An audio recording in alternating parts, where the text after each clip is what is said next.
نحمده ونصلي على رسوله الكريم اما بعد فاعوذ بالله من الشيطان الرجيم بسم الله الرحمن الرحيم رب اشرح لي صدري ويسر لي امري واحلل عقدة من لساني يفقهوا قولي۔ ناظرین، پروگرام اللہ کے خوبصورت نام کے ساتھ آپ کی خدمت میں حاضر ہے۔ آج ہم انشاءاللہ اللہ سبحانہ وتعالیٰ کے نام الشافی پر بات کریں گے۔ الشافی، شفا دینے والا، ہر قسم کی بیماریوں سے شفا عطا کرنے والا، خواہ جسمانی ہو یا روحانی۔ حقیقت یہ ہے کہ اللہ کے سوا کوئی بھی نہیں جو انسان کو بیماری سے نجات دے سکے، کیونکہ ہر چیز کا خالق وہ خود ہے اور ہر چیز کا علم بھی اسی کو ہے۔ بیماری کے اسباب کچھ بھی ہوں، لیکن حقیقت میں اللہ سبحانہ وتعالیٰ ہی ہے جو شفا دیتا ہے۔ اس کا یہ مطلب نہیں کہ انسان کوشش نہ کرے، کوشش ضرور کرے، لیکن یقین اس بات پر رکھے کہ بیماری اس وقت تک جا نہیں سکتی جب تک اللہ تعالیٰ کا اذن نہ ہو۔ تو جتنی بھی تکلیف دہ امراض ہیں ان سب کو اللہ سبحانہ وتعالیٰ ہی شفا دیتا ہے، جیسا کہ ابراہیم علیہ السلام نے کہا تھا وَإِذَا مَرِضْتُ فَهُوَ يَشْفِينِ، کہ جب میں بیمار ہوتا ہوں تو وہی مجھے شفا دیتا ہے۔ اور پھر حضرت عائشہ فرماتی ہیں کہ رسول اللہ صلی اللہ علیہ وسلم جو دم کیا کرتے تھے اس میں بھی یہ فرماتے امسح البأس رب الناس بیدک الشفاء لا یکشف الکرب الا انت، اے لوگوں کے رب، تکلیف دور کر دے، شفا تو تیرے ہی ہاتھ میں ہے، تیرے سوا اس کو دور کرنے والا اور کوئی بھی نہیں۔ ایک اور روایت میں آتا ہے کہ آپ فرماتے انت الشافی لا شافی الا انت، تو ہی شافی ہے، یعنی شفا دینے والا ہے، مرض کو درست کرنے والا ہے، تکلیف کو دور کرنے والا ہے۔ اس لیے انسان جب بھی کسی بیماری میں مبتلا ہو، چھوٹی بیماری ہو یا بڑی ہو، روحانی ہو یا جسمانی ہو، یا کسی قسم کی بھی کوئی رکاوٹ ہو، تو وہ اپنے رب ہی کو پکارے۔ اس سلسلے میں قرآن مجید میں آتا ہے وَأَيُّوبَ إِذْ نَادَى رَبَّهُ، ایوب علیہ السلام جو ایک طویل بیماری میں مبتلا ہو گئے تھے تو انہوں نے اللہ سبحانہ وتعالیٰ کو پکارا، اپنے رب کو پکارا، انی مسنی الضر وانت ارحم الراحمین، کہ مجھے تکلیف پہنچی ہے اور تو ارحم الراحمین ہے۔ فاستجبنا لہ، تو ہم نے اس کی دعا قبول کر لی۔ فکشفنا ما بہ من ضر، اور جو بھی اس کو تکلیف تھی اس سے ہم نے ہٹا دی۔ وآتیناہ اہلہ ومثلہم معہم رحمۃ من عندنا وذکریٰ للعابدین، اور اس کے ساتھ اس کے گھر والے اور ان کی مانند اور بھی عطا کر دیے اپنے پاس سے رحمت کے لیے اور ان لوگوں کے لیے یاد دہانی جو عبادت کرنے والے ہیں۔ یعنی عام طور پر یہ ہوتا ہے کہ جب ایک انسان عبادت کرتا ہے یا اللہ کے قریب ہوتا ہے تو اس کا خیال یہ ہوتا ہے کہ شاید مجھ پر کوئی تکلیف نہیں آئے گی یا بیماری نہیں آئے گی، کیونکہ اللہ تعالیٰ نے دنیا امتحان کے لیے بنائی ہے، اور اللہ تعالیٰ نے اس کے بارے میں خود قرآن مجید میں بتا بھی دیا ہے کہ تم مختلف چیزوں سے ضرور آزمائے جاؤ گے۔ تو بیماری بھی ایک آزمائش ہوتی ہے جو انسان کے جسم پر آتی، اور بعض اوقات اللہ کے بہت نیک بندے شدید بیمار ہو جاتے ہیں، جس کی مثال حضرت ایوب علیہ السلام ہے۔ لیکن ساتھ ہی انسان کو یہ یقین بھی رکھنا چاہیے کہ اللہ سبحانہ وتعالیٰ ہی شفا دینے والا ہے، یعنی بیماری اگر اس کی طرف سے آئی ہے تو شفا بھی اسی کی طرف سے آئے گی۔ اور یہاں فرمایا کہ جتنے بھی عبادت گزار ہیں اگر وہ کسی ایسی تکلیف میں مبتلا ہوں تو انہیں اپنے رب ہی کو پکارنا چاہیے۔ بلہجیم قبیلہ کی ایک آدمی سے روایت ہے، وہ کہتے ہیں کہ میں نے پوچھا اے اللہ کے رسول، آپ کن چیزوں کی طرف دعوت دیتے ہیں، یعنی آپ کا میسج کیا ہے؟ نبی صلی اللہ علیہ وسلم نے فرمایا میں اس اللہ کی طرف دعوت دیتا ہوں جو یکتا ہے، یعنی ایک ہے، کہ جب تم پر کوئی مصیبت آتی ہے تو تم اسے پکارتے ہو اور وہ تمہاری مصیبت دور کر دیتا ہے۔ جب تم کسی بیابان جنگل میں راستہ بھول جاؤ، راستہ کھو دو اور اس سے دعا کرو تو وہ تمہیں واپس پہنچا دیتا ہے۔ جب تم قحط سالی میں مبتلا ہو، یعنی تمہاری زمین سے فصلیں نہ اگے اور اس سے تم دعا کرتے ہو تو وہ تم پر پیداوار ظاہر کر دیتا ہے۔ یعنی دوسرے لفظوں میں وہ جس کے پاس ہر چیز کا کنٹرول ہے، جس کے قبضہ قدرت میں ہے ہر چیز اسی کے حکم سے ہوتی ہے، تو تم اپنی مشکلات میں اسی کو پکارو۔ حقیقت یہ ہے کہ اللہ سبحانہ وتعالیٰ کو کسی بھی کام کے کرنے کے لیے کسی سبب کی ضرورت نہیں ہوتی، کہ کوئی سبب ہو تو پھر وہ کام ہو۔ اللہ تعالیٰ اسباب کا محتاج نہیں، وہ تو بغیر اسباب کے، بغیر علاج کے، بغیر دوا کے بھی شفا دے سکتا ہے، اور اس کی کئی ایک مثالیں ہم دیکھتے ہیں۔ مثلا ابن عباس کہتے ہیں کہ رسول اللہ صلی اللہ علیہ وسلم نے فرمایا، جو مسلمان کسی ایسے بیمار کی عیادت کرتا ہے جس کی موت کا وقت قریب نہ آیا ہو، اور 7 مرتبہ یہ کہے کہ میں اللہ سے سوال کرتا ہوں جو عرش عظیم کا رب ہے کہ وہ فلاں کو اس تکلیف سے شفا عطا فرمائے، تو اللہ تعالیٰ اس سے شفا عطا فرما دیتا ہے۔ یعنی اگر کوئی شخص یہ دعا پڑھے تو اللہ تعالیٰ اس دعا کی برکت سے شفا دے دیتے ہیں۔ اسأل اللہ العظیم رب العرش العظیم ان یشفیک، اور 7 بار اس دعا کو کم از کم دہرائے۔ اسی طرح جس بھی بیمار کی عیادت کے لیے انسان جائے تو اس کے پاس یہ دعا پڑھنی چاہیے، اور اس کے جو عیادت کرنے والے ہیں یا اس کو اسسٹ کرنے والے ہیں وہ بھی اس پر بار بار اس کو پڑھ سکتے ہیں۔ پھر اسی طرح ہم دیکھتے ہیں کہ اللہ تعالیٰ نے بغیر دوا کے حضرت زکریا علیہ السلام کا بانجھ پن دور کر دیا، اور ان کی وائف کا بھی۔ قرآن پاک میں آتا ہے، اللہ تعالیٰ فرماتے ہیں، یا زکریا انا نبشرک بغلام اسمہ یحییٰ لم نجعل له من قبل سمیا قال رب انا یکون لی غلام وکانت امرأتی عاقرا وقد بلغت من الكبر عتیا قال كذلك قال ربك هو علی ہین وقد خلقتک من قبل ولم تک شیئا۔ اللہ تعالیٰ نے فرمایا، اے زکریا، ہم تمہیں ایک لڑکے کی بشارت دیتے ہیں جس کا نام یحییٰ ہوگا۔ اس سے پہلے اس نام کا کوئی دوسرا آدمی ہم نے پیدا نہیں کیا، یعنی دنیا میں یہ پہلا بچہ ہوگا جس کا نام یحییٰ ہوگا۔ اے میرے پروردگار، میرے ہاں لڑکا کیسے ہوگا جبکہ میری بیوی بانجھ ہے اور میں بڑھاپے کی حد کمال کو پہنچ چکا ہوں۔ اللہ تعالیٰ نے فرمایا، ہاں ایسا ضرور ہوگا، تیرا رب یہ کہہ رہا ہے کہ یہ میرے لیے بہت آسان ہے، اس سے پہلے میں تجھے پیدا کر چکا ہوں جبکہ تو کوئی چیز نہ تھا۔ تو اس سے یہ پتہ چلتا ہے کہ اللہ سبحانہ وتعالیٰ نے بغیر کسی سبب اور ذریعے کے براہ راست حضرت زکریا اور ان کی اہلیہ کا بانجھ پن دور کر دیا، صرف دعا کی وجہ سے۔ اللہ تعالیٰ سبب کا محتاج نہیں، سبب کے محتاج بندے ہیں۔ پھر اسی طرح بغیر دوا کے آنکھوں کو شفا دینے والا۔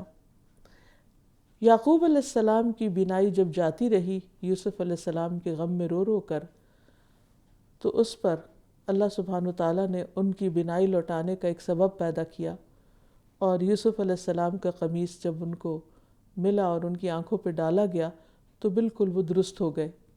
یہاں بھی کوئی دوا نہیں ڈالی گئی تھی ان کی آنکھوں میں، اللہ تعالیٰ نے اپنی رحمت سے ان کو شفا عطا کی۔ اذهبوا بقمیصی ھذا فألقوه على وجه ابی یأتی بصیرا وأتونی بأہلکم اجمعین، یہ میری قمیص لے جاؤ اور اسے میرے والد کے چہرے پر ڈال دینا، اور وہ بینا ہو جائیں گے، دیکھنے لگیں گے، اور انہیں لے کر تم سب اہل و عیال سمیت میرے یہاں آ جاؤ، یعنی سب یہیں پر شفٹ ہو جاؤ۔ اب پھر کیا ہوا؟ فلما ان جاء البشیر القاہ علی وجہہ فارتد بصیرا قال الم اقل لکم انی اعلم من اللہ ما لا تعلمون۔ پھر جب خوشخبری لانے والا آ گیا اور اس نے قمیص یعقوب علیہ السلام کے چہرے پر ڈالی تو وہ فوراً بینا ہو گئے، ان کی آنکھیں دیکھنے لگ گئیں، اور کہنے لگے، میں نے تم سے کہا نہ تھا کہ میں اللہ سے وہ کچھ جانتا ہوں جو تم نہیں جانتے۔ تو یہاں اب آپ دیکھیں کہ یوسف علیہ السلام کے قمیص کے بھیجنے سے اللہ سبحانہ وتعالیٰ کا حکم تھا وہ بھی، لیکن دوا نہیں تھی، کوئی دوا کے بغیر شفا ہوئی۔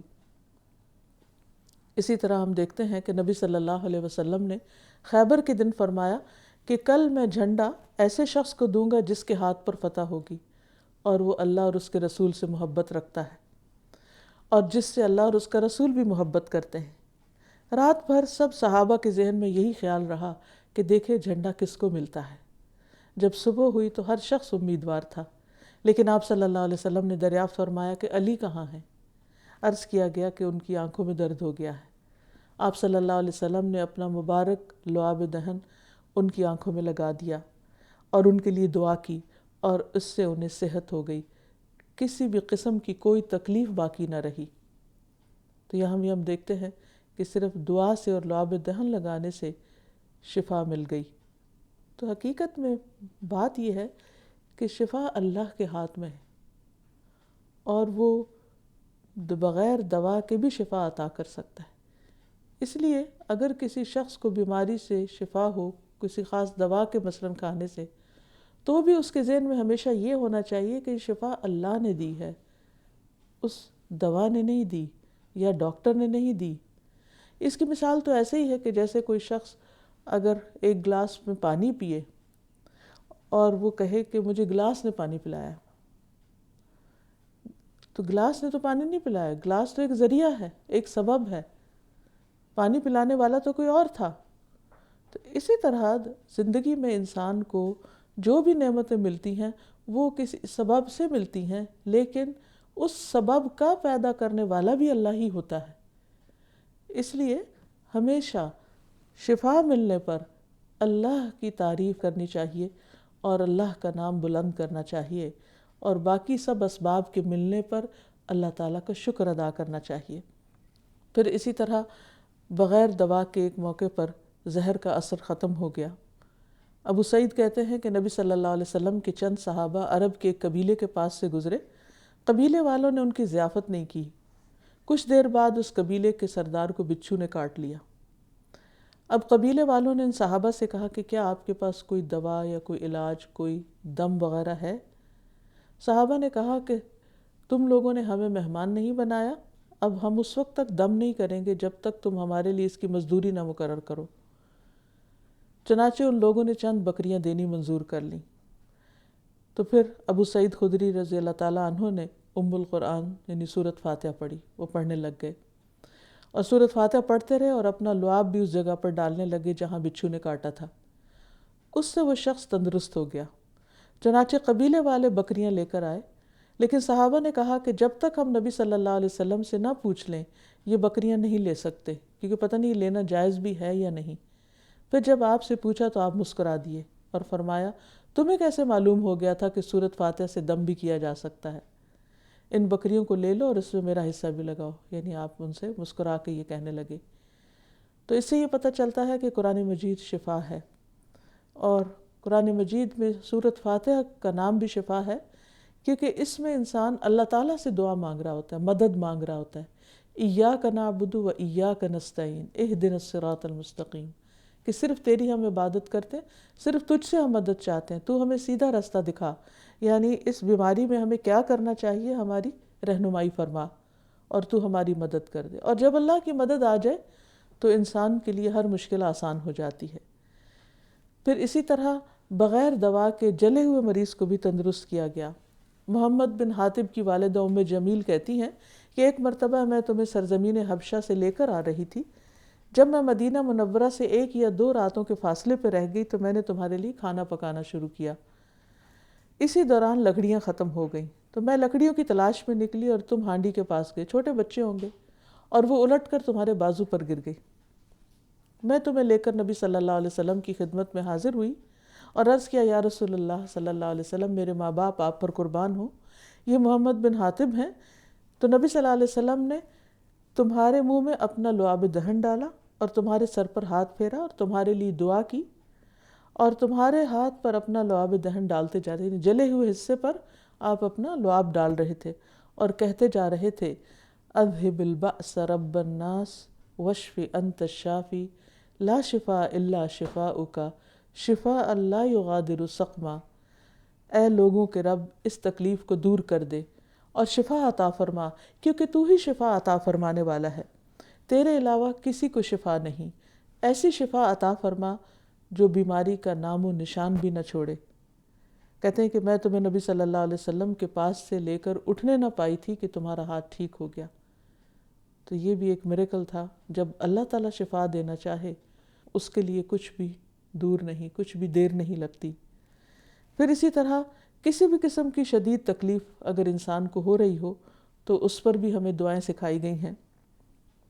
عثمان بن ابی العاص کہتے ہیں کہ وہ نبی صلی اللہ علیہ وسلم کے پاس حاضر ہوئے وہ کہتے ہیں مجھے اتنی شدید تکلیف تھی، قریب تھا کہ وہ مجھے ہلاک کر دیتی، یعنی میں ختم ہو جاتا۔ تو نبی صلی اللہ علیہ وسلم نے مجھے فرمایا اپنے درد والی جگہ پر اپنا دایاں ہاتھ رکھو اور 7 مرتبہ کہو اعوذ بعزت اللہ وقدرتہ من شر ما اجد واحاذر۔ اللہ کے نام کے ساتھ میں پناہ لیتا ہوں اللہ کی عزت کی اور اس کی قدرت کی، یعنی اس کی عزت اور قدرت کی پناہ لیتا ہوں اس شر سے جو میں محسوس کر رہا ہوں، یعنی اس تکلیف سے اور جس سے میں خوف محسوس کرتا ہوں۔ تو عثمان کہتے ہیں کہ جب میں نے یہ پڑھا تو اللہ نے مجھے شفا دے دی۔ لیکن اس میں بات یہی ہے کہ انسان کو یقین ہونا چاہیے کہ میں اس وقت اللہ سبحانہ وتعالیٰ جس کے پاس ساری طاقت ہے، سارے خزانوں کا وہ مالک ہے، اس سے مانگ رہا ہوں اور وہ دینے پر اور اس تکلیف کے دور کرنے پر قادر ہے۔ تو جتنے یقین کے ساتھ انسان اللہ تعالیٰ کو پکارے گا اتنی جلدی اس کی مشکل آسان ہوگی۔ لہٰذا یہاں پر 2 خاص باتیں جو ہے اعوذ بعزت اللہ و قدرتی، میں اللہ کی عزت، اللہ کی قدرت و قدرتی یعنی اس کی قدرت اور طاقت کی پناہ لیتا ہوں۔ اللہ تعالیٰ کی شان سب سے بلند ہے اور اللہ کی قدرت سب سے بڑی ہے، اس لیے میں کسی انسان پر بھروسہ نہیں کر رہا، اللہ پر بھروسہ کر رہا ہوں۔ تو جب انسان اللہ کو پکارتا ہے تو اللہ تعالیٰ اس کی سنتا ہے اور اس کی تکلیف دور بھی کر دیتا ہے۔ پھر اسی طرح بغیر دوا کے ہم دیکھتے ہیں کہ بعض اوقات زخم ٹھیک ہوئے، بعض اوقات جنون کا اثر ختم ہوا۔ خارجہ بن سل تمیمی اپنے چچا سے روایت کرتے ہیں کہ ایک مرتبہ رسول اللہ صلی اللہ علیہ وسلم کی خدمت میں حاضر ہوئے، جب واپس جانے لگے تو ہم ایک قوم کے پاس سے گزرے جن کے ہاں ایک مجنون آدمی تھا جس کو انہوں نے زنجیروں میں باندھا ہوا تھا۔ تو اس کے اہل خانہ کہنے لگے کہ ہمیں معلوم ہوا ہے کہ تمہارا یہ ساتھی کوئی خیر لے کر آیا ہے، کیا اس کے پاس کوئی ایسی چیز ہے کہ جس سے یہ اس کا علاج کر سکے؟ وہ کہتے ہیں کہ میں نے سورۃ فاتحہ پڑھ کر دم کیا اور وہ ٹھیک ہو گیا۔ پھر اسی طرح مرہ کہتے ہیں کہ میں نے نبی صلی اللہ علیہ وسلم میں 3 چیزیں ایسی دیکھی جو مجھ سے پہلے کسی نے نہیں دیکھی۔ میں ان کے ساتھ مکہ کے راستے میں تھا کہ آپ کا گزر ایک عورت کے پاس سے ہوا، اس کے ساتھ اس کا بیٹا تھا جس کو جنونی کیفیت طاری تھی۔ میں نے اتنی سخت دیوانگی پہلے کسی میں نہیں دیکھی تھی، بالکل پاگل ہو گیا تھا بچہ۔ وہ عورت کہنے لگی اللہ کے رسول صلی اللہ علیہ وسلم میرے بیٹے کی حالت آپ دیکھ رہے ہیں، اب کیا کیا جائے؟ آپ نے فرمایا اگر تم چاہتی ہو تو میں اس کے لیے دعا کر دیتا ہوں۔ بس آپ صلی اللہ علیہ وسلم نے اس کے لیے دعا فرمائی اور چل دیے۔ واپسی پر آپ کا گزر اسی بچے کے پاس سے ہوا اور وہ دوسرے بچوں کے ساتھ اچھا بھلا کھیل رہا تھا، یعنی اس کی تکلیف دور ہو گئی۔ اس کی ماں نے آپ کے لیے 6 مینڈھے تیار رکھے تھے، اس نے 2 مینڈھے آپ کو ہدیہ کر دیے اور کہا کہ اسے دوبارہ جنون والی بیماری نہیں لگی، یعنی اس کے بعد کبھی بھی اس کو یہ مرض نہیں ہوا۔ پھر رسول اللہ صلی اللہ علیہ وسلم نے فرمایا ہر چیز جانتی ہے کہ میں اللہ کا رسول ہوں سوائے کافر و فاسق جنوں اور انسانوں کے، یعنی ہر چیز کو پتہ ہے کہ میں اللہ کا رسول ہوں، اور ظاہر ہے کہ اللہ کے رسول صلی اللہ علیہ وسلم کو خاص تائید بھی حاصل ہوتی ہے اللہ تعالیٰ کی طرف سے۔ تو ان باتوں سے یہ پتہ چلتا ہے کہ اللہ کے کلام میں برکت ہے، شفا ہے، اور یقین کے ساتھ اس کو پڑھنے سے شفا نصیب ہوتی ہے، اور صرف دعا کے ذریعے بھی بیماری دور ہو سکتی ہے دوا کے بغیر۔ اس کا یہ مطلب نہیں دوا کرنی نہیں چاہیے، دوا کا حکم بھی اللہ ہی نے دیا ہے، لیکن دعا میں بہت پاور ہے۔ جدید تحقیقات کے مطابق بھی کچھ ایسے پیشنٹس کا انتخاب کیا گیا کہ جن کو صرف دوائی دی گئی اور دعا نہ کی گئی، اور کچھ ایسے کہ جن کو دعا اور دوا دونوں دی گئی۔ تو تحقیقات سے یہ بات سامنے آئی کہ جن مریضوں کو دعا اور دوا دونوں دی گئی وہ جلد صحت یاب ہوئے بنسبت ان مریضوں کے جنہیں صرف دوا دی گئی۔ تو اس لیے ہمیں اس بات پر یقین ہونا چاہیے کہ دعا بھی مرض کا علاج ہے۔ رسول اللہ صلی اللہ علیہ وسلم نے فرمایا دعا اس مصیبت میں بھی فائدہ دیتی ہے جو اتر چکی ہو، یعنی جیسے بیماری آ چکی ہو، اور ان مصیبتوں میں بھی فائدہ دیتی ہے جو ابھی نہ اتری ہوں۔ پھر اسی طرح صدقہ و خیرات کرنا بھی بیماریوں کا علاج ہے۔ حسن بصری سے روایت ہے رسول اللہ صلی اللہ علیہ وسلم نے فرمایا اپنے مریضوں کا علاج صدقے کے ذریعے کرو، اور خصوصاً جان کا صدقہ جو ہے وہ اس معاملے میں بہت فائدہ مند ہوتا ہے۔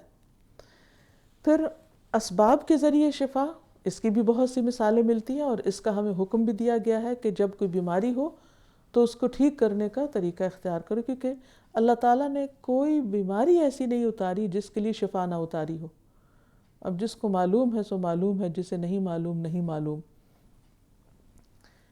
کیونکہ ہمیں یہ معلوم ہے کہ اگر اللہ سبحانہ وتعالیٰ نے ایک چیز پیدا کی تو اس کے توڑ کے طور پر دوسری چیز بھی پیدا کی ہے۔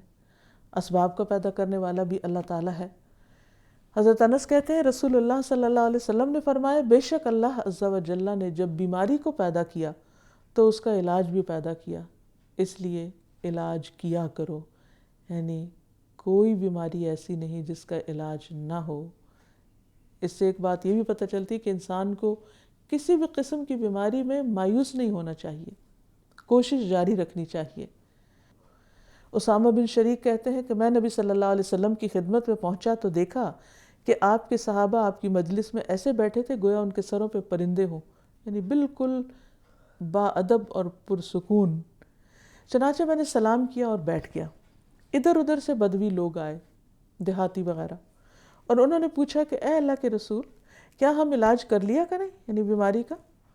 آپ نے فرمایا دوا کیا کرو، بلا شبہ اللہ عز و جل نے کوئی بیماری پیدا نہیں کی مگر یہ کہ اس کی دوا بھی پیدا کی ہے، سوائے ایک بیماری کے، اور وہ ہے بڑھاپا۔ اس کو دوائیوں سے ٹھیک نہیں کیا جا سکتا۔ اور پھر آپ صلی اللہ علیہ وسلم نے علاج کروانے کا حکم بھی دیا ہے۔ آپ نے فرمایا اللہ کے بندو علاج کیا کرو، کیونکہ اللہ تعالیٰ نے کوئی بیماری ایسی نہیں رکھی جس کا علاج نہ رکھا ہو سوائے موت اور بڑھاپے کے۔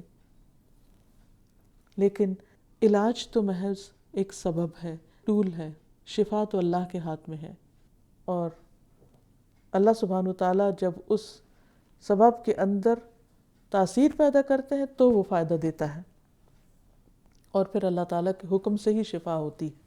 جابر کہتے ہیں کہ رسول اللہ صلی اللہ علیہ وسلم نے فرمایا ہر بیماری کے لیے دوا ہے، جب کسی مریض کو صحیح طریقے پر بیماری کی دوا پہنچتی ہے تو اللہ عز و جل کے حکم سے وہ درست ہو جاتا ہے۔ اور اگر کوئی یہ کہے کہ مجھے ڈاکٹر نے ٹھیک کر دیا ہے یا فلاں دوا نے ٹھیک کر دیا، تو یہ ایک طرح سے شرکیہ جملے بھی بن جاتے ہیں، اس سے پرہیز کرنا چاہیے۔ پھر اسی طرح علاج کروانا تقدیر کا حصہ ہے، کیونکہ علاج کبھی فائدہ دیتا ہے کبھی نہیں دیتا، تو اگر اللہ تعالیٰ نے تقدیر میں لکھا ہے کہ وہ فائدہ دے گا تو اس سے انشاءاللہ فائدہ ہوگا، اس لیے علاج کرواتے رہنا چاہیے۔ پھر اسی طرح روحانی امراض، یعنی جسمانی امراض کے علاوہ روحانی امراض کی بھی شفا اللہ کے ہاتھ میں ہے۔ روحانی امراض سے مراد دلوں کی بیماریاں ہیں، جیسے حسد، بغض، کڑھن، ڈپریشن، دکھ، تکلیف میں ہر وقت رہنا، غم میں رہنا، یہ ساری چیزیں اللہ کے اذن سے ٹھیک ہو جاتی ہیں اگر انسان ان کا بھی علاج کرے۔ لیکن ان کا علاج کس چیز میں ہے؟ اللہ تعالیٰ فرماتے ہیں یا ایھا الناس قد جاءتکم موعظۃ من ربکم وشفاء لما فی الصدور وہدی ورحمۃ للمؤمنین، لوگوں تمہارے پاس تمہارے رب کی طرف سے نصیحت آ چکی ہے، یہ دلوں کے امراض کی شفا ہے، یعنی قرآن مجید، اللہ کا کلام، اور مومنوں کے لیے ہدایت اور رحمت ہے۔ تو اس سے یہ پتہ چلتا ہے کہ دلوں کی بیماریوں کا علاج قرآن ہے، رب کا قرب ہے، رب سے دعا کرنا ہے، اللہ کا ذکر کرنا ہے۔ الا بذکر اللہ تطمئن القلوب، سنو اللہ کے ذکر سے دلوں کو اطمینان اور سکون ملتا ہے۔ اور قرآن مجید اور نماز اللہ کا بہترین ذکر ہے، دکھوں اور غموں سے شفا دینے والی چیزیں۔ اور جہاں تک ذکر کا تعلق ہے تو ہم دیکھتے ہیں کہ یونس علیہ السلام جب ناراض ہو کر اپنی قوم کو چھوڑ کر چلے گئے اور پھر وہ مچھلی کے پیٹ میں چلے گئے، تو وہاں انہوں نے اللہ سبحانہ وتعالیٰ کو جس طرح پکارا، لا الہ الا انت سبحانک انی کنت من الظالمین، تو اللہ سبحانہ وتعالیٰ نے ان کو نجات دی۔ فرمایا وَنَجَّيْنَاهُ مِنَ الْغَمِّ وَكَذَلِكَ نُنْجِي الْمُؤْمِنِينَ، ہم نے ان کو غم سے نجات دی، یعنی اس وقت وہ کس بیماری میں تھے؟ وہ جسمانی طور پر بھی تھک گئے لیکن روحانی تکلیف میں تھے، شدید تکلیف میں، پہلے غصے میں تھے، پھر اس کے بعد غم میں آ گئے اور ایک طرح سے اندھیروں میں تھے۔ تو ڈپریشن کے جو اندھیرے ہیں ان کا علاج بھی اللہ کے ذکر میں ہی ہے۔ اور پھر اللہ تعالیٰ فرماتے ہیں کذالک ننجی المؤمنین، باقی مومنوں کو بھی ہم ایسے ہی نجات دیتے ہیں، یعنی جس طرح یونس علیہ السلام کو ہم نے اس تکلیف سے نجات دی تھی۔ اب جب انسان اللہ سبحانہ وتعالیٰ کو الشافی مان لیتا ہے کہ وہی شفا دیتا ہے، اور اس پر اس کا پورا یقین اور پورا عقیدہ کامل ہو جاتا ہے، تو پھر اس کے بعد انسان کی عملی زندگی میں تبدیلی آتی ہے، اور سب سے پہلے وہ کسی بھی بیماری میں، خواہ وہ اس کی اپنی ذات میں ہو یا کہیں باہر کسی اور میں ہو، اس کا دھیان فوراً اللہ کی طرف جاتا ہے کہ اس کا علاج اللہ کے پاس ہے، اللہ سبحانہ وتعالیٰ ہی اس کو شفا دے سکتا ہے، لہٰذا وہ فوراً اللہ تعالیٰ کی طرف رجوع کرتا ہے۔ تو اللہ تعالیٰ کو شافی ماننے کا مطلب یہ ہے کہ ہم ہر بیماری میں سب سے پہلے اللہ کی طرف رجوع کریں۔ دوسری بات یہ ہے کہ کتاب اللہ سے بھی علاج کریں، مثلاً ڈاکٹر کے پاس جانا، دوائیاں کھانا مختلف طرح کی، وہ بھی ٹھیک ہے، لیکن اس کے ساتھ ساتھ دعا اور ذکر سے کام لیں، کتاب اللہ سے علاج، کیونکہ اللہ تعالیٰ خود فرماتے ہیں وَنُنَزِّلُ مِنَ الْقُرْآنِ مَا هُوَ شِفَاءٌ، کہ ہم قرآن کے ذریعے سے وہ چیز نازل کرتے ہیں جو شفا ہے، اس سے سچی بات کس کی ہو سکتی ہے؟ لہٰذا قرآن کے ذریعے علاج۔ حضرت عائشہ سے مروی ہے کہ رسول اللہ صلی اللہ علیہ وسلم ایک مرتبہ ان کے پاس تشریف لائے تو دیکھا کہ ایک عورت عائشہ رضی اللہ تعالیٰ عنہ کو دم کر رہی ہیں۔ آپ نے فرمایا کتاب اللہ سے اس کا علاج کرو، یعنی اس پر قرآن پڑھو۔ رسول اللہ صلی اللہ علیہ وسلم نے یہ بھی فرمایا سورۃ البقرہ پڑھا کرو، کیونکہ اس کا پڑھنا باعث برکت ہے، اس کو چھوڑ دینا باعث حسرت ہے، اور اس کے پڑھنے والے پر جادوگر قابو نہیں پا سکتے، یعنی جو شخص سورۃ البقرہ پڑھتا ہے اس پر کسی کا جادو اثر نہیں کرتا۔ پھر اسی طرح معوذتین سے علاج، یعنی قل اعوذ برب الفلق، قل اعوذ برب الناس پڑھ کر علاج کرنا۔ ابو سعید خدری سے ہی روایت ہے کہ رسول اللہ صلی اللہ علیہ وسلم نے جنوں اور انسانوں کی نظر بد سے پناہ لینے کے لیے ان صورتوں کو لازم پکڑ لیا۔ اس سے پہلے آپ ویسے پناہ مانگتے تھے، جب یہ صورتیں نازل ہوئی تو باقی چیزوں کو چھوڑ دیا اور ان صورتوں کو پڑھا کرتے تھے، قل اعوذ برب الفلق من شر ما خلق ومن شر غاسق اذا وقب ومن شر النفاثات فی العقد ومن شر حاسد اذا حسد، اور دوسری صورت قل اعوذ برب الناس ملک الناس الہ الناس من شر الوسواس الخناس الذی یوسوس فی صدور الناس من الجنۃ والناس۔ تو اس میں جنوں اور انسانوں کے وسوسوں اور شر اور جادو اور گروہ پہ پھونکنے والیوں کے شر، ہر طرح کے شر سے محفوظ کر دیا گیا ہے۔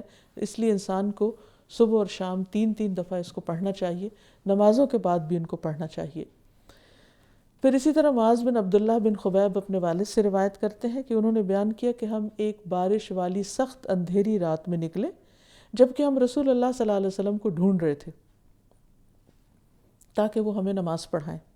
چنانچہ ہم نے آپ کو پا لیا، ڈھونڈ لیا۔ آپ نے فرمایا کہو، تو میں کچھ نہ بولا، آپ نے فرمایا بولو، تو میں نہیں بولا۔ آپ نے فرمایا کچھ بولو، تو میں کچھ نہ بولا۔ آپ نے فرمایا بولو، میں نے عرض کیا اے اللہ کے رسول صلی اللہ علیہ وسلم میں کیا کہوں؟ آپ نے فرمایا قل هو اللہ احد اور معوذتین پڑھو، صبح اور شام 3 بار یہ کہہ لو، تو ہر چیز سے تمہاری کفایت ہو جائے گی، ہر طرح کے شر سے تم محفوظ ہو جاؤ گے۔ جسمانی اور روحانی بیماریوں کے علاوہ تھکاوٹ کا علاج بھی اللہ کے ذکر میں ہے۔ بعض اوقات انسان دن بھر کام کاج کر کے بہت تھک جاتا ہے۔ اسی طرح کی ایک مثال ہمیں حضرت فاطمہ رضی اللہ تعالیٰ عنہا کی بھی ملتی ہے۔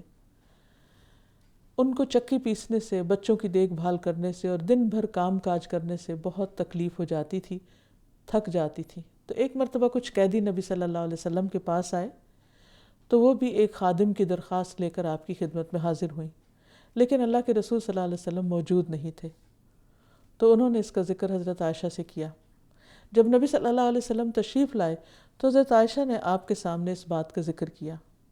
حضرت فاطمہ کہتی ہیں کہ پھر آپ صلی اللہ علیہ وسلم ہمارے گھر تشریف لائے جب ہم بستروں پر لیٹ چکے تھے، رات دیر ہو گئی تھی، تو ہم آپ کے استقبال میں اٹھنے لگے، تو آپ نے فرمایا تم دونوں اپنی جگہ پر رہو۔ پھر آپ ہم دونوں کے درمیان میں بیٹھ گئے۔ حضرت علی کہتے ہیں کہ میں نے آپ کے قدموں کی ٹھنڈک اپنے سینے پر پائی۔ پھر آپ صلی اللہ علیہ وسلم نے فرمایا جو کچھ تم لوگوں نے مانگا ہے میں تمہیں اس سے بہتر بات کیوں نہ بتاؤں، یعنی غلام سے، قیدی سے زیادہ بہتر چیز میں تمہیں دیتا ہوں۔ جب تم دونوں اپنے بستر پر لیٹ جاؤ تو اللہ اکبر 34 بار، الحمدللہ 33 بار اور سبحان اللہ 33 بار، یعنی 33 اور اللہ اکبر 34 ٹائمز پڑھو۔ یہ عمل بہتر ہے اس سے جو تم دونوں نے مانگا ہے، یعنی تمہیں دن بھر کی تکلیف اور مشقت سے نجات ہو جائے گی۔ پھر اسی طرح ڈر اور خوف ختم کرنے کا نسخہ بھی یہی ہے۔ رسول اللہ صلی اللہ علیہ وسلم نے فرمایا جو شخص رات سے خوف کھائے کہ وہ اسے پریشان کرے گی، یا مال کے ساتھ بخل کرے کہ وہ خرچ ہو جائے گا تو دے نہ پائے، یا دشمن کے سامنے بزدلی کرے کہ وہ اسے قتل کر دے گا، یعنی کسی بھی قسم کا خوف اور گھبراہٹ، یہ تو مثال کے طور پر چیزیں بتائی گئی، تو وہ اس قول کی کثرت کر دے سبحان اللہ و بحمدہ، سبحان اللہ و بحمدہ، کثرت سے اس کو پڑھنا شروع کر دے، کیونکہ یہ اللہ کے نزدیک سونے کا پہاڑ اللہ عز و جل کے راستے میں خرچ کرنے سے زیادہ محبوب ہے۔ یعنی اگر کوئی شخص ایک پہاڑ بھر سونا صدقہ کر دے تو اس سے زیادہ اللہ کو پیارا ہے کہ کوئی شخص ان الفاظ سے اللہ کی حمد و ثنا بیان کرے، تسبیح کرے۔ ویسے بھی ذکر اللہ سبحانہ وتعالیٰ کی طرف سے انسان کو ایک مضبوط قلعہ فراہم کر دیتا ہے جس میں آ کر انسان ہر طرح کے شر سے محفوظ ہو جاتا ہے۔ پھر اسی طرح انسان کے جسم پر ہر جوڑ پر ہر روز صدقہ واجب ہوتا ہے، تو جب انسان تسبیحات پڑھتا ہے تو یہ صدقہ ادا ہو جاتا ہے۔ اسی طرح چاشت کے 2 نفل جو ہیں وہ تمام جوڑوں کا صدقہ ہو جاتے ہیں۔ پھر زہریلے جانور کے ڈنک مارنے پر دم کرنا، اور اس پر بھی نبی صلی اللہ علیہ وسلم نے قل یا ایھا الکافرون، قل اعوذ برب الفلق اور قل اعوذ برب الناس جو ہے یہ سکھائی ہے۔ پھر اسی طرح نبی صلی اللہ علیہ وسلم نے اپنے پیچھے طب کا بھی ایک بہت بڑا ذخیرہ چھوڑا ہے، تو طب نبوی کے ذریعے علاج کرنا بھی مسنون ہے، جس میں آپ صلی اللہ علیہ وسلم نے حجامہ کے بارے میں تلقین کی ہے۔ نبی صلی اللہ علیہ وسلم جب معراج پر تشریف لے گئے تو فرشتوں کے جس گروہ کے پاس سے بھی آپ کا گزر ہوا انہوں نے آپ کو یہی مشورہ دیا کہ آپ اپنی امت کو حجامہ کرانے کے لیے کہیں۔ اگر تمہاری دواؤں میں کسی میں بھلائی ہے تو پچنا لگوانے یا شہد پینے اور آگ سے داغنے میں، یہ 3 چیزیں سے فائدہ ہوتا ہے اگر وہ مرض کے مطابق ہوں، یعنی کرنے والا اس کو سمجھ جائے، اور میں آگ سے داغنے کو پسند نہیں کرتا۔ پھر اسی طرح رسول اللہ صلی اللہ علیہ وسلم نے فرمایا نہار منہ سینگی لگوانا بہتر ہے اور اس میں شفا ہے اور برکت ہے، یہ عقل بڑھاتا ہے، حافظہ تیز کرتا ہے۔ اللہ برکت دے، جمعرات کو سینگی لگوایا کرو، بدھ، جمعہ، ہفتہ اور اتوار کے روز پچھنے مت لگوایا کرو، اور پیر اور منگل کو سینگی لگوایا کرو، اس لیے کہ اسی دن اللہ تعالیٰ نے ایوب علیہ السلام کو بیماری سے شفا عطا فرمائی، اور بدھ کے روز ان کو آزمائش میں مبتلا کیا تھا، اور کوڑ پن اور پھل بہری بھی بدھ والے دن یا رات کو ظاہر ہوتی ہے۔ یعنی یہ ساری معلومات بھی ہمیں سنت سے ملتی ہیں۔ پھر اسی طرح کلونجی کا استعمال، آپ نے فرمایا کہ موت کے علاوہ کلونجی میں ہر چیز کی شفا ہے، اور اس کے تیل پر دم وغیرہ بھی کیا جا سکتا ہے جس سے اس کی افادیت اور بڑھ جاتی ہے۔ شہد کے بارے میں تو خود قرآن مجید میں بتایا گیا ہے کہ اس میں لوگوں کے لیے شفا ہے۔ یخرج من بطونها شراب مختلف الوانہ فیہ شفاء للناس۔ پھر اسی طرح آب زمزم باعث شفا ہے۔ رسول اللہ صلی اللہ علیہ وسلم نے فرمایا زمزم کا پانی اس مقصد کے لیے جس کے لیے پیا جائے، یعنی اگر کوئی شفا کی غرض سے اس کو پیتا ہے تو اسے شفا نصیب ہوگی۔ آپ نے فرمایا روئے زمین پر سب سے بہترین پانی زمزم ہے، یہ بھوکے کے لیے کھانا اور بیمار کے لیے شفا ہے۔ پھر اسی طرح عام پانی سے بھی علاج کیا جا سکتا ہے۔ نبی صلی اللہ علیہ وسلم نے فرمایا جب کسی کو بخار ہو جائے تو 3 رات سحری کے وقت اس پر ٹھنڈا پانی بہایا جائے، ارلی مارننگ۔ تو اس سے بھی پتہ چلتا ہے کہ ارلی مارننگ کا نہانا جو ہے وہ بھی باعث شفا ہے۔ پھر زیتون کا تیل، آپ نے فرمایا زیتون کھاؤ اور اس کو لگاؤ، بے شک وہ مبارک درخت سے ہے۔ پھر بیری کے پتوں سے علاج، خاص طور پر جادو وغیرہ کا۔ پھر جنگلی بکری کے گوشت میں شفا ہے۔ پھر عود ہندی میں شفا ہے۔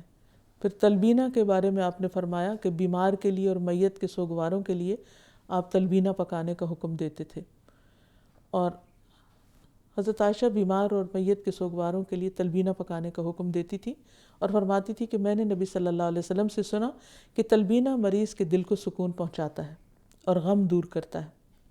پھر اسی طرح مہندی بھی زخم کو ٹھیک کرتی ہے، لیکن غیر شرعی طریقوں سے پرہیز کرنا چاہیے۔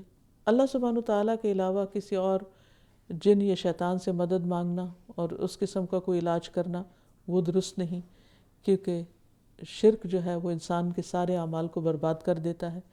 حرام ادویات سے بچنا چاہیے، کیونکہ حرام میں شفا نہیں ہے، حرام تو خود بیماری ہے۔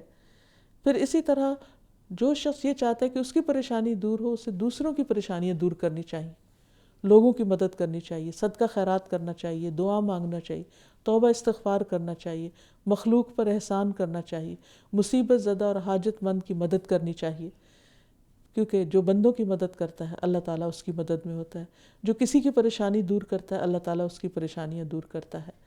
اور پھر اللہ کے ان ناموں سے دعا بھی کرنی چاہیے، اذھب البأس رب الناس انت الشافی لا شفاء الا شفاؤک اشف شفاء لا یغادر سقما۔ اللہ تعالیٰ ہم سب کو جسمانی اور روحانی امراض سے شفا عطا فرمائے۔ وآخر دعوانا ان الحمد للہ رب العالمین۔ السلام علیکم ورحمۃ اللہ وبرکاتہ۔